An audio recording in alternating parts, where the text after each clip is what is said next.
You ask Tiger to solve. This deals with linear equations with one unknown. The final result is x equals 4. Let's solve it step by step. Simplify the expression. Expand the parentheses. Simplify the arithmetic. Combine like terms.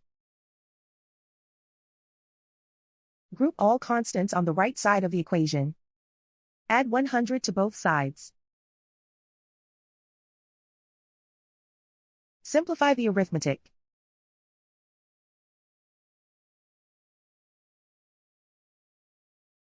Isolate the x. Divide both sides by 27. Simplify the fraction. Find the greatest common factor of the numerator and denominator. Factor out and cancel the greatest common factor.